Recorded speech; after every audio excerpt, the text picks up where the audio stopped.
audra Lietuvoje, prezidentas nuotoliu Ukrainoje, o Mindaugo Sinkevičiaus mėlyno kraujo atstovo Lietuvoje nerasta. Taip jau nutinka, kad gamtas tu negali prognozuoti, tu negali nuspręsti, kada ten ta audra ateis ar neateis, aišku, meteorologai tą žiūri, bet praėjusią savaitę mes turėjome visiškai unikalią situaciją, sakyčiau, net tokia, sakyčiau, iš Lietuvos patyčių situacija, kada šeštadienį praūžė audra, didžioji dalis Lietuvos žmonių lieka be elektros, be šaldytuvų, be galimybės atsiskaityti. Ir čia vėlgi išlenda blogasis aš, kur aš pamenu, aiškinau ne vieną kartą, kad be grinų pinigų praktiškai žmonės negali išgyventi ir kad grini pinigai jie privalo būti, nes ta situacija arba audros situacija ir parodė, kad žmonės tiesiog prie banko tu neprieini, pavedimo padaryti negali, telefoną įsikrauti negali, kompiuteris pas tavęs neveikia, tos metu nieko neturi. Galų gale net ir šaldytuvai pradeda neveikti, nes elektros nėra, generatorių trūkumas ir panašiai. Bet šita problema labai ką kitą parodė, kad ne vieną kartą aš ir sakiau ir su Gintautu Palucku, kada buvo premjeras, ir kada Inga Ruginienė buvo, aš jums ne vieną kartą sakiau, kad viešas saugumas yra numeris 1 valstybė. Dar rinkimų prezidentų kampanijos metu, kada teko debatuoti su žmonėmis ir su konkurentais arba kandidatais, aš labai aiškiai sakiau, kad antros pakopos pensijų fondų pinigus mes galime pakviesti žmonės investuoti į Ignitį, tai yra skolintis iš šių pinigus, mokant 4-5 procentų ar netgi 7 procentų metinių palūkanų ir didžią dalį kabelių laidų, tai yra jos kišti po žemę. Tai medžiai jų neišvartytų, neišguldytų ir panašiai. Nes aukštos įtampos laidai tai yra daug aukščiau negu kad patys medžiai ir tikrai problemų žala nepadaro. Tai vienas dalykas. Antras yra dalykas, reikia nepamiršti, kad Igničio akcijų privatizavimą lėmė būtent Saulius Skvernelis, Lukas Savickas, Linas Kukuraitis. Tai tuo metu jų buvo vyriausybėje, jie buvo ministrai, ministrų patarėjai, kancleriai, vicekancleriai, premjeras jų buvo, tai būtent jų iniciatyva ir buvo privatizuota dalis Igničio. Ne veltui aš sakiau, kad kada mes gavom valdžią, mūsų buvo nedaug, buvo 20 Seimo narių, aš siūliau tučto jau delistinguoti Igničio akcijas. Ir per tą būtent per investavimą dėja to neišgirdo, aišku, dalis socialdemokratų vis dėlto dar yra stipriai priklausomi nuo konservatorių ir jie tiesiog bijo. Juokingiausia šitoje istorijoje, kada pasaulio lyderiai, politikai meta atostogas, reikalauja, kad būtų su tauta ir panašiai, jie nuraminti ir visa kita, mes rugpjūčio 23 dieną, mums labai svarbi diena pačiai valstybei, tai yra ne tik mums Lietuvai, bet ir Latvijai, Estijai ir Lietuvai, mes minėjom Baltijos kelią. Tai Baltijos kely tai dalyvavo žmonės, kurie galvoja apie valstybę, galvoja apie valstybės ateitį, apie įsivadavimą, apie okupantų išvarimą. Taip, tenka konstatuoti, kai kurie tuo metu stojo į komunistų partiją, taip, kai kurie tuo metu važiavo į užsienį, mokytis, studijuoti, tobulinti, taip, kai kurie dar bendradarbiavo ir labai aktyviai dirbo su KGBistais. Taip, tuo metu atkuriamasis sąjūdis galvojo apie valstybę, jos iš tikrųjų veikė, funkcionavo. Dabar tai, kas vyksta, tai toksai lengvas pliaukštelėjimas per veidą visiems Lietuvos gynėjams. Tai yra tie, kurie gynė valstybę. Tai yra tėvai, seneliai, proseneliai, vaikai, giminaičiai. Šiandien, ko gero, stebėdami tai, ką daro Mindaugas Sinkevičius, tai yra proto nesuvokiamas. Jis sako, stop, nepykit. Sporto rūmus visus mes atiduodame būtent žydų bendruomeniai. Pasirodo, jau čia lietuviai nieko nedarė, niekam nereikalinga ir panašiai. Prezidentas išvažiuoja į Ukrainą ir ukrainiečių kalba skaito pranešimą, kai pats tuo momentu aiškina Lietuvoje, kad gana yra gana ir kad čia atvykėliai turi kalbėti valstybinę kalbą.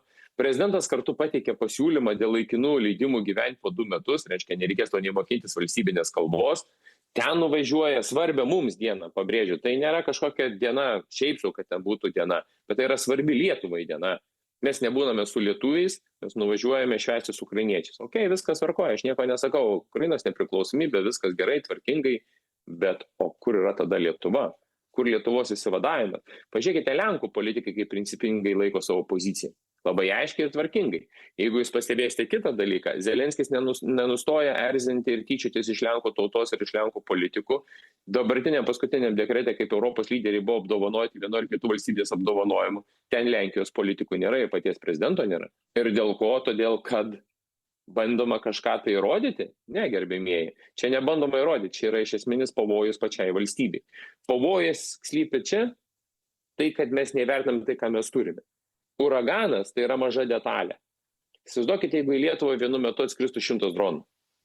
dingsta elektra, dingsta šiluma ir panašiai. Ir mėlyno kraujo politikai, kurie iš tėvelių paveldėjo savo pozicijas, o ne savo jėgomis įkovojo. Na, kaip ir Gabrielius Landsbergis mėlyno kraujo atstovas, kaip ir Simonas Gentvilas mėlyno kraujo atstovas, kaip ir Mazuronis mėlyno kraujo atstovas, taip ir Mindaugas Sinkevičius. Na, iš tikrųjų, tai tėvai jiems davė tas pareigas, tėvai davė tą postus, ne jie patys ten įsikovojo, dėka tik tais pavardės ir tėvų į pastovus darbą. Tai kaip jie valdytųsi situaciją? Dar sarkastiškesnė arba cirkiškesnė situacija, kada stovi energetikos ministras prie nukritusių laidų, jisai stovi su baltu šalmu, stovi Igničio stovas Aresoje su baltu šalmu, o žurnalistai visi stovi be šalmų, be nieko.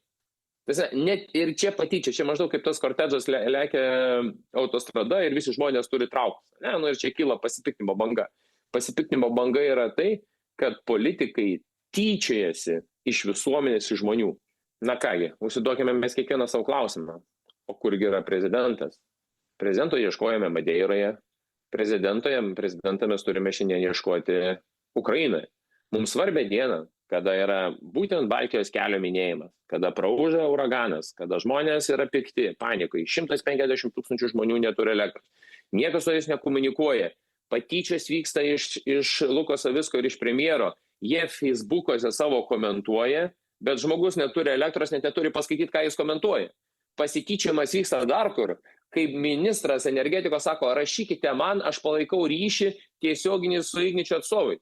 Tai kaip tai babutė iš Balbieriškio kaimo, kuri neturi telefono, neturi elektros, neveikia šaldytuvas, paskaityti, ką Lukas Savickas jai rekomenduoja padaryti. Jis sako, kokia patyčia? Ir čia gongas. Aukščiausia valstybės oro uoste, aukščiausias valstybės pareigūnas, prezidentas nėra su tauta. Nei vieno žodžio, nei vieno sakinio mes nieko negirdime iš jo. Mes tik girdime, kaip jis ukrainiečių kalba skaito sveikinimo kalbą Ukrainos tautai. Ir dar negana to, beskaitydamas pranešimą, jisai sako, Lietuva pasiruošusi dislokuoti Ukrainoje karius Lietuvos. Mėlyjei mano, ar yra duotas Seimo mandatas, ar yra kreiptas į Seimą, ar yra kreipęs oficialiai į valstybę.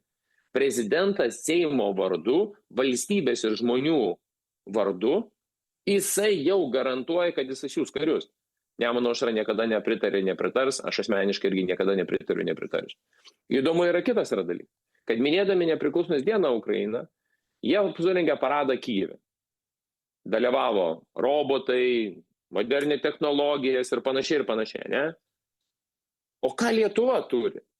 Pripirktus senus metalo laužus, Mersus džipus supūvusius, Kasakas katakombas, Kapčiamiesčio poligoną, kertamus masiškai miškus, su kuo mes tada kariausim ir kokiom priemonėm mes žygiuojam tada į tą karą ir su kuo mes ginsime.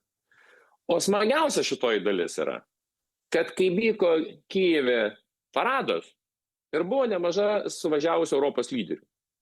Ar Rusija paleido nors vieną droną balistinę raketą? Ne. Ką tai reiškia?